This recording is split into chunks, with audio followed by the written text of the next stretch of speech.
유명한 사람의 글이나 평론을 소개하는 유평 시간인데요. 오늘 유명한 사람은 이양승 군산대 교수인데 오래간만에 제가 소개하네요. 지금 이재명 경제정책에 대해서 아주 적나라하게 비판하는데요. 제목이요. 자유일보에 칼럼을 실었는데요. 돈 풀고 부채 탕감. 이노믹스는 이플레이션입니다. 인플레이션을 앞에 이재명의 이자를 붙였죠. 일단 그대로 읽어드립니다. 경제에서 노믹스라는 전미사가 있다. 주제나 현상을 결합한 용어로 주로 경제정책이나 경제 현상을 설명하는 데 쓰인다. 트럼프노믹스, 아베노믹스 등을 들어본 적이 있을 것이다. 목적은 경기 활성화다. 트럼프노믹스의 핵심은 보호조치를 통한 자국 내 증대다. 아베노믹스는 엔화 평가 절하를 통한 일본산 제품 세일즈라고 볼 수 있다. 모두 총수요 진작을 위한 경제정책이다. 이재명 노믹스, 즉 이노믹스는 뭘까? 한마디로 현금 풀기다. 케인지안, 케인주의자 재정장 정책이라고 말할 태세다. 문제는 돈이 돌며 발생시킬 승수 효과다. 케인주의자들은 큰 승수 효과를 원한다면 정부 주도 인프라 투자를 권한다. 지금 정부 정책은 단순히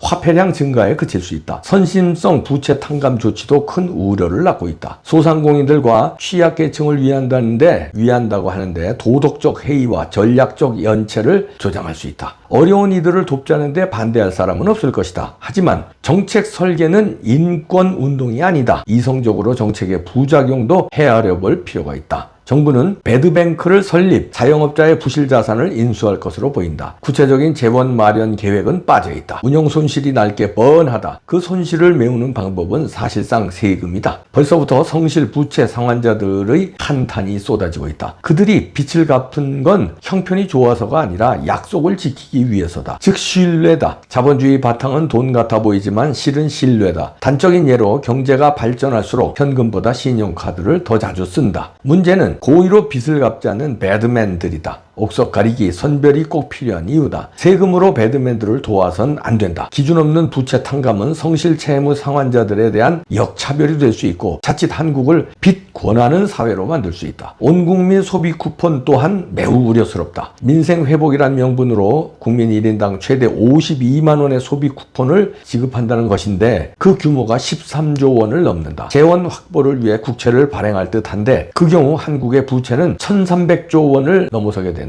큰 빚을 진 나라가 소비 쿠폰을 살포를 위해 더 빚을 낸다고 하는데도 우려가 없다면 비정상이다. 포퓰리즘이다. 이게 포퓰리즘이 아니라면 어떤 게 포퓰리즘인지 정부는 예를 들어보기 바란다. 소비 쿠폰 거부 운동도 그냥 목리가 아니다. 미래로 돌아올 부메랑 때문이다. 지원금 기준도 논란이다. 상위 10% 고소득자들은 15만 원을 받게 된다. 역설적이게도 국가재정에 크게 기여한 건 그들이다. 2023년 기준으로 근로소득 상위 10% 납세자가 낸 돈은 43조 원 가까이 되고 전체 70% 이상을 차지한다. 논란의 본질은 형평성이 아니라 인플레이션이다. 인플레이션은 생산량에 비해 화폐량이 많아진 상태다. 화폐는 웰시가 아니라 교환을 쉽게 하는 수단일 뿐이다. 생산은 그대로인데 화폐량만 늘면 화폐 가치는 낮아질 수밖에 없다. 관건은 생산이다. 물가 상승은 미래의 일이 아니라 현재의 일이다. 지금 일어나고 있다. 생산 가능성에는 변화가 없이 물가만 오르면 모든 실질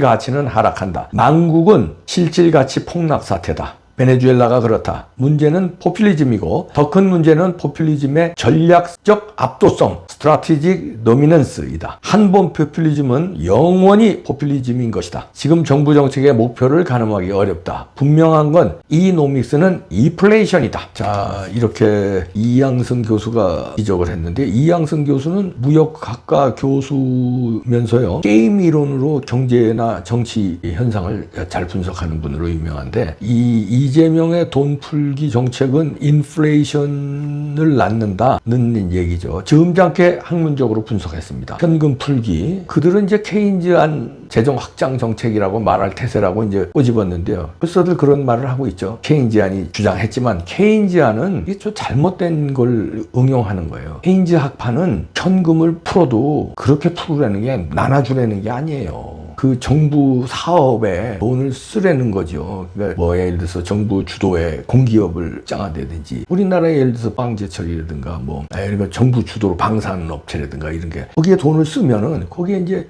뭡니까 수익도 수출해서 수익도 창출하지만 일자리도 창출하고 그리고 이제 돈이 돌잖아요. 그 동네에 뭐 이재명이 얘기하는 대로 뭐 호텔 경제학, 그건 말도 안 되는 호텔 경제학이지만 뭐 그 동네 땅도 장사가 잘 되고 커피숍도 잘 되고. 그러나 문제는 공장이 있어야지. 공장에 일할 사람들이 늘어나요. 공장이 어렵고 실업자가 늘어나는데 돈 푼다. 그럼 실업자들이 그 돈을 가지고 돈을 써서 경제를 성장시킨다. 실업자가 돈 쓸 여지가 어디 있어요. 빚도 못 갚는데. 그러니까 돈을 풀면은 통화량만 증가하지 이게 실질적으로 경기 부양을 시키는 데는 실패한다는 얘기죠. 그런 예가 많았어요. 뭐 심지어는 선진국에도 있었어요. 영국에서도 있었고요. 30년 전에 한 30년 전인가요? 일본에서도 있었어요. 그때 돈을 많이 풀었어요. 그때 돈 많이 1인당 이렇게 지금 이재명처럼 경기가 워낙 안 좋으니까 이재명처럼 돈 풀기를 한 번 한 적이 있어요. 제가 그때 일본에 있을 텐데. 근데 경기가 안 살아났어요. 왜냐하면 그 돈을 받아가지고 그때는 25만 원, 50만 원 정도가 아니라 그때 큰 돈을 지금 화폐 가치로 하면은 꽤 큰 돈을 풀었어요. 1인당. 몇백만 원 될 거예요 아마. 전 국민에. 그랬는데도 그 돈을 쓰지를 않았어. 일부 조금 썼겠지.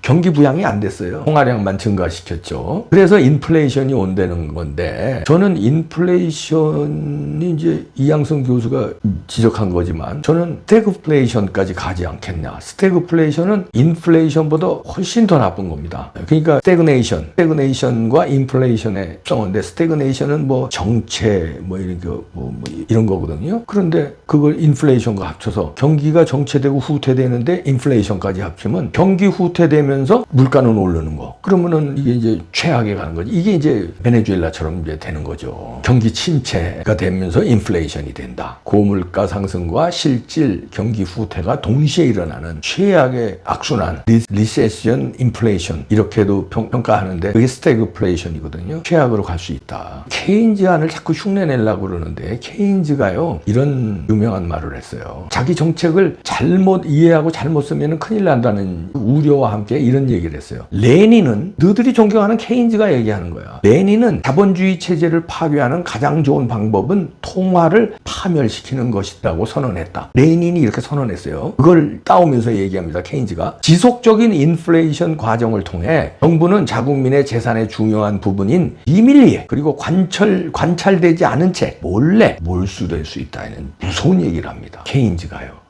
레닌이 이제 이런 식으로 이제 통화를 파멸시키면서 인민을 장악하고 이제 특수층만 돈 가지고 주물렀잖아요. 인민들은 다 거지로 만들고 거지로 만들어야 자기들이 다 좌파들이 통치하니까. 그러니까 이 경제 용어적으로 어려운 얘기지만 케인즈가 말한 거예요. 내 정책을 잘못 쓰면은 이렇게 된다는 거예요. 레닌이 이렇게 썼다는 거예요. 자본주의를 파괴하는 가장 좋은 방법이 통화를 파멸시키는 거다. 통화 파멸시키는 건 뭐예요? 돈 가치를 없애버리는 거예요. 그 베네수엘라가 그렇게 된 거 아닙니까? 우리도 그러려고 막 푸는 거 아니에요. 그러다 보면 통화 가치가 파멸된다는 거죠. 그러니까 인플레이션을 유도한다는 거죠. 말은 인플레이션 유도라고 안 하지. 누가 인플레이션 유도한다고 그러면 국민들이 좋아해요? 아니지. 경기 부양을 위해서 돈을 푼다 이렇게 얘기하잖아요. 근데 이게 인플레이션을 유도한다는 거예요. 그래서 그렇게 되면 국민들의 재산을 비밀스럽게 몰래 알지도 못하게 몰수해 간다 이런 얘기예요. 이거를 해나가나 무서운데 이것까지 보고한 건가? 설마 일부러 그렇게는 안 했겠지. 문재인 때도 우리가 이상한 게 그 부동산 정책 등 그 말도 안 되는 정책을 쓰면서 거의 30번 가까이 극약 처방을 했잖아요. 부동산. 근데 계속 실패했잖아요.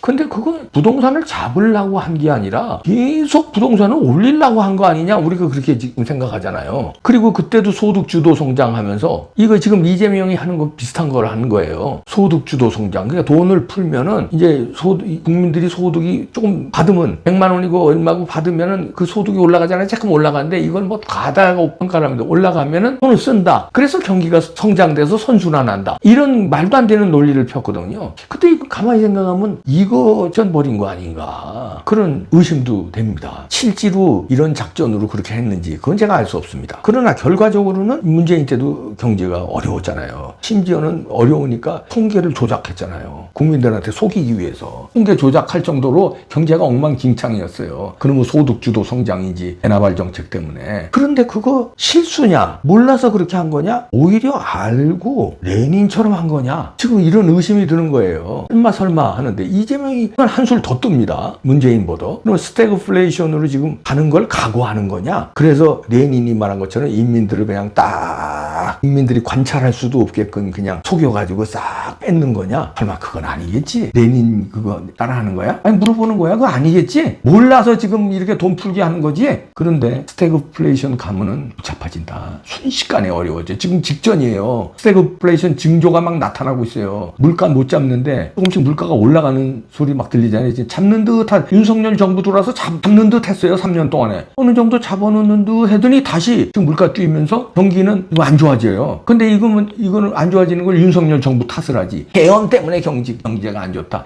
윤석열 정부가 3년 동안 말아먹어서 그렇다. 이렇게 핑계를 대는데 사실 그때는 경제 수치가 문재인이 폭망한 거를 간신히 조금씩 올려가는 거였어요. 각종 수치 보세요. 무역 같은 것도 굉장히 좋았고 좋았다고 올려놓으려고 그러는데 이재명 정부가 들어와서 이거 풀기 정책하면서 이상한 방향으로 가는 거 아니냐. 스태그플레이션 가면 안 된다. 모르고 하는 거겠지. 설마 일부러 이렇게 가지는 않겠지. 그렇게 한번 믿어볼까?